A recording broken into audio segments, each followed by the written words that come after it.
Cosmic Factory. This is a simple drafting game with a very strong puzzle element. It is pretty much, in fact, a puzzle in which you draft the components that then you will organize in your tableau, and it has a very humble theme. This time, we are gods! Or at least we build galaxies, so I guess we are entities with godlike powers. Pretty interesting idea here. To set up the game, each player will take a scoreboard and a set of scoring tokens. We'll talk about that. We place these 3 tokens, each representing one of the 3 types of planets that we have in the game. We place them in the middle of the table where players can grab them, and that is in fact and precisely why they're there. The game is played in 5 rounds. You will draw one of these event cards for each round, and they will change the rules for that round in some way. If you're playing with DR gamers or you're playing it very casually, then you do not have to use them. All 5 rounds will be the same. Then, most important thing, you have this bag of planetary materials. You have this bag of square tiles that represent different configurations of the 3 planets available: the water or ice planet, the green planet, and the Tatooine/Jakku kind of planet, the desert planet.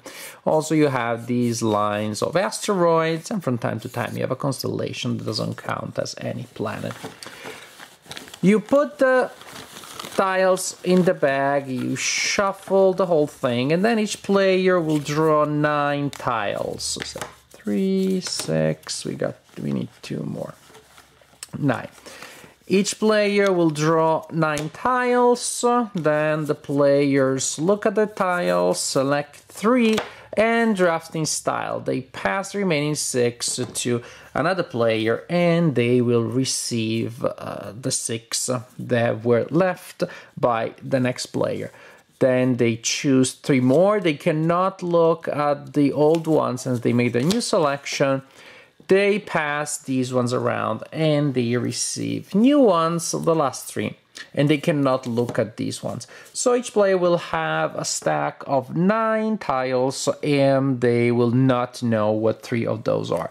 Then we start the timer, and each player goes at the same time, and they all simultaneously try to build their galaxy.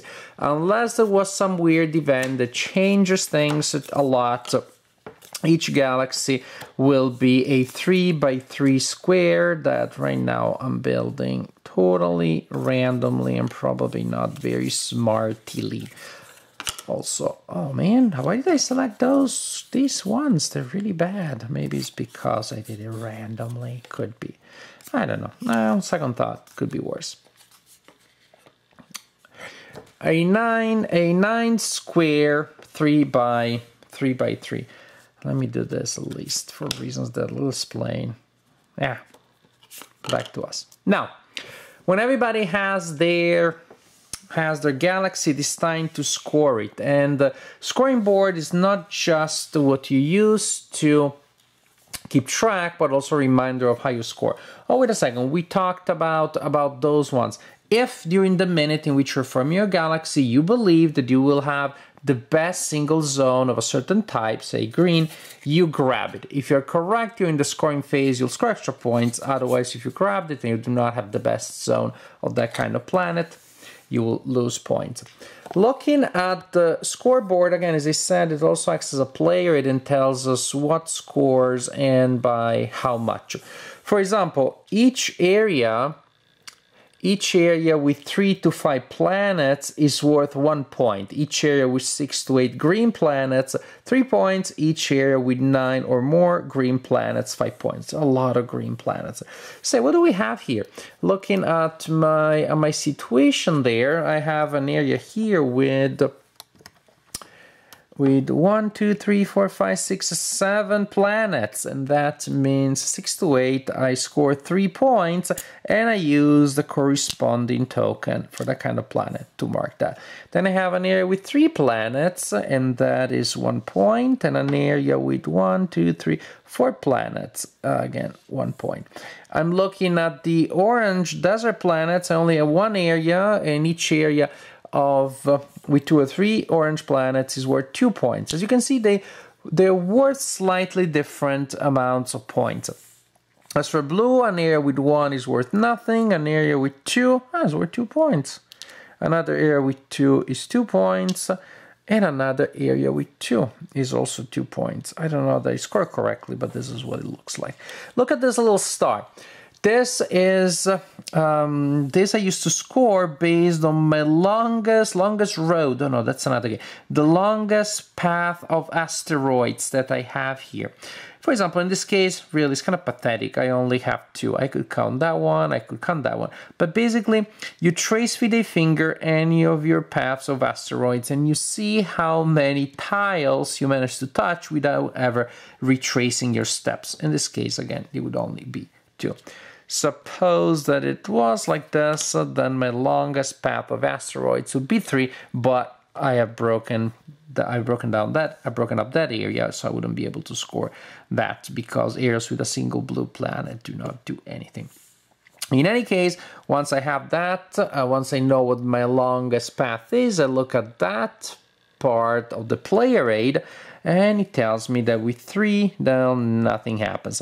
Suppose, however, that my longest path was at least 4, and as you may remember, that's precisely what I had there, a path of 4. That's exactly what you saw earlier. Whatever else you seem to remember, you misremembered. So, so with a path of 4 or 5, then I score 1 point, and I keep track of that by using the star. So you play like this for 5 rounds, so scoring different systems of planets, scoring your longest path each turn, and maybe at the end of the game your board will look kind of like this. Final scoring will be the value indicated by the star marker plus the lowest of your 3 planetary markers. In this case, it would be 11 plus 5, 16 points. So you total those 2 values and you have your final score. And at that point, the player with the highest score is the winner of the game. One last thing, because I think I forgot to mention this explicitly. Remember this tile here. If you are the player with the highest total in that category, with the highest scoring section in the category, say green category, then you score 3 points. If you committed by grabbing this token and you don't have the section with the most planets in the category, then you lose 2 points. Cosmic Factory. Now, at the beginning, I wasn't entirely sold on the necessity of having a draft system. I was like, well, I'm just gonna get a combination of tiles now and then another random combination of tiles later. I didn't feel that there was much strategy. I was probably gonna get with a mix of different planets anyways. But then, of course, well, the first round may be random the way. After that, you see, oh, wait a second, my opponent really wants a desert. And maybe I can figure out a way of grabbing a lot of those to deny them to my opponent. So actually, after a while, you start specializing, or nothing else, so there is probably, again, one score marker which is behind, and the other players are trying to target yours as you're trying to target their score token that is behind. So you're trying to grab a lot of those. But then, of course, if that means that you're damaging your own scoring, that is another thing that you had to consider.